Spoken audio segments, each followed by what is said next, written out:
سنا اور ہم نے اطاعت. بڑی پیاری حدیث سنانے جا رہا ہوں. حدیث اس طرح. پہلے ایک اور حدیث سناتا ہوں، اس کے بعد اس حدیث کے اوپر آتا ہوں. نبی کی حدیث آ جائے تو چوں چرا نہیں کرنا چاہیے، چپ چاپ مان لینا چاہیے یا سر جھکا دینا چاہیے. سر جھکا دینا چاہیے.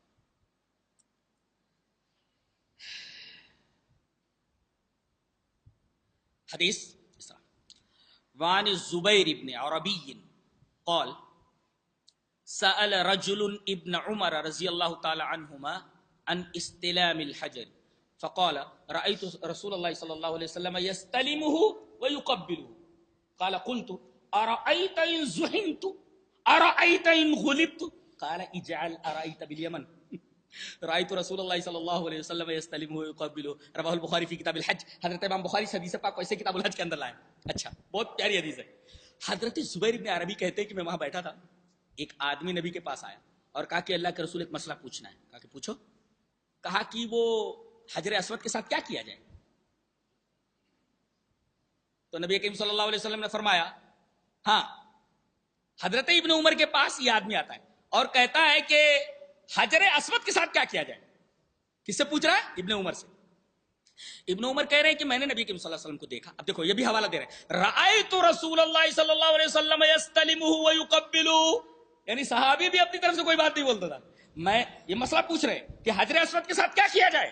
حضرت ابن عمر جواب دے رہے ہیں رأیت رسول اللہ صلی اللہ علیہ وسلم یستلمہ ویقبلہ، میں نے دیکھا کہ نبی کریم صلی اللہ علیہ وسلم یا تو چھوتے تھے یا تو اس کو بوسہ دیتے تھے. اگر بوسہ دینے کا موقع نہیں ملتا تھا تو چھوتے تھے، اس کی طرف ہاتھ اٹھا دیتے تھے. بس یہ ہو گیا. حدیث آ گئی نا کہ نبی کریم صلی اللہ علیہ وسلم حجر اسود کے ساتھ دو کام کرتے تھے.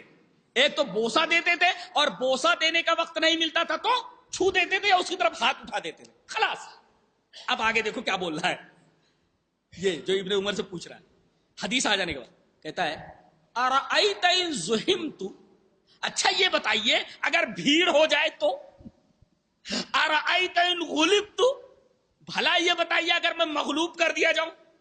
مغلوب کر دینے کا منظر دیکھنا چاہتے ہیں؟ مغلوب کر دینا. وہ کچھ ہوتے ہیں، وہ کالے لڑکے ہوتے ہیں، پتہ نہیں کہاں کے آتے ہیں، سب بڑے طاقتور ہوتے ہیں. وہ ایک جنون رہتا ہے حجر اسود کو بوسہ دینے کا. وہ یوں ہاتھ ڈالتے بھیڑ میں ایسے اور اس کے بعد یوں ایسے پوری بھیڑ کو الگ کر دیتے. اتنی قوت ہوتی ہے ان کے اندر، جبکہ یہ کرنا درست نہیں ہے.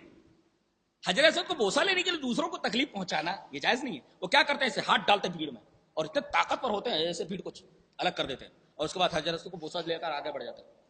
تو یہ مغلوب کر دینا ہے. ارأیت ان غلبت، وہ کہہ رہے بھیڑ ہو جائے تو. ارأیت کا مطلب بھلا بتائیے تو. ارأیت ان زحمت، تو بھلا بتائیے اگر میں بھیڑ میں پھنس جاؤں تو، بھیڑ ہو جائے تو. ارأیت ان ارأیت دو بار کہا اس نے. یہ ہو جائے تو، یہ بتائیے تو. کدھر سے آیا؟ بولے یمن سے. بولے اجعل ارأیت بالیمن، یا ارأیت آ رہے تو یہ بولا یمن میں رکھ کے آ جا. رأیت رسول اللہ صلی اللہ علیہ وسلم یستلمہ ویقبلہ، بس حدیث آ گئی نا.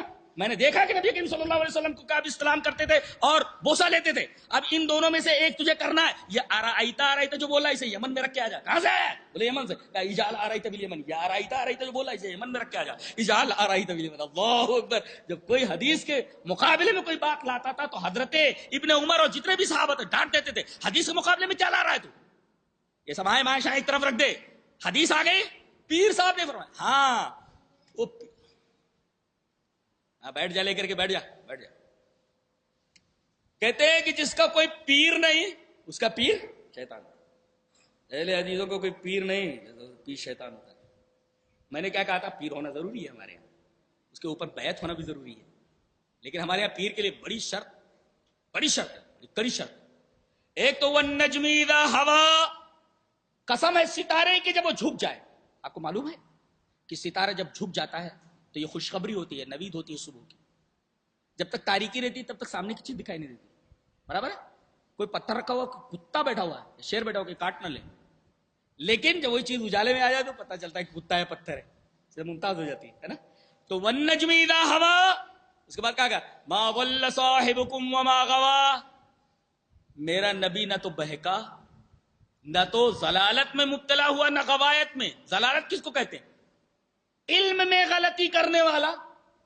علم میں غلطی کرنے والا اسے کہتے ہیں ضلالت میں مبتلا ہے، اور عمل میں غلطی کرنے والا غوایت میں مبتلا ہے. علم میں غلطی کرنے والا. یعنی بیٹھنا ہے اسے بمبئی کی ٹرین میں، بیٹھ جاتا وہ حیدرآباد کی ٹرین میں جان بوجھ کر کے. یہ قواعد ہے. عمل میں غلطی ہے اور علم میں غلطی ہو غلط. فرمایا جا رہا ہے کہ میرے نبی کا علم معصوم ہے، میرے نبی کے علم کے اندر کوئی گڑبڑی نہیں ہے اور میرے نبی کے عمل میں کوئی گڑبڑی نہیں ہے. نہ تو ضلالت ہے نہ غوایت ہے. ما ول صاحبکم وما غوا. آگے فرمایا گیا وما ينطق عن الهوى ان هو الا وحی یوحى. میرا نبی جب بولتا ہے تو زبان اس کی ہوتی ہے، بات میری ہوتی ہے.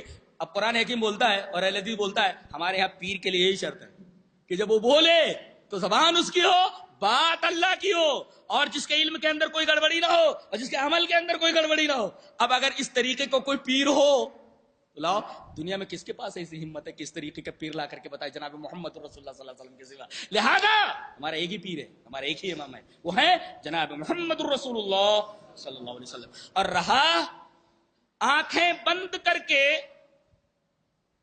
کتاب و سنت کے ماننے کے بجائے آنکھیں بند کر کے کسی شے کو مان لینا منع کیا گیا. رب بنانا ہے، اس کو معبود بنا لینا ہے. ایک حدیث پڑھنے جا رہا ہوں بڑی زبردست. اچھا پہلے وہ حدیث جو پڑھنے جا رہا تھا میں ابھی ٹائم ہے نا؟ کتنا ٹائم ہے؟ کتنا ٹائم؟ آدھا گھنٹہ. ہاں تو پہلے ایک حدیث کو پڑھاتے ہیں، غور سے سنیے تو سناتا ہوں. حدیث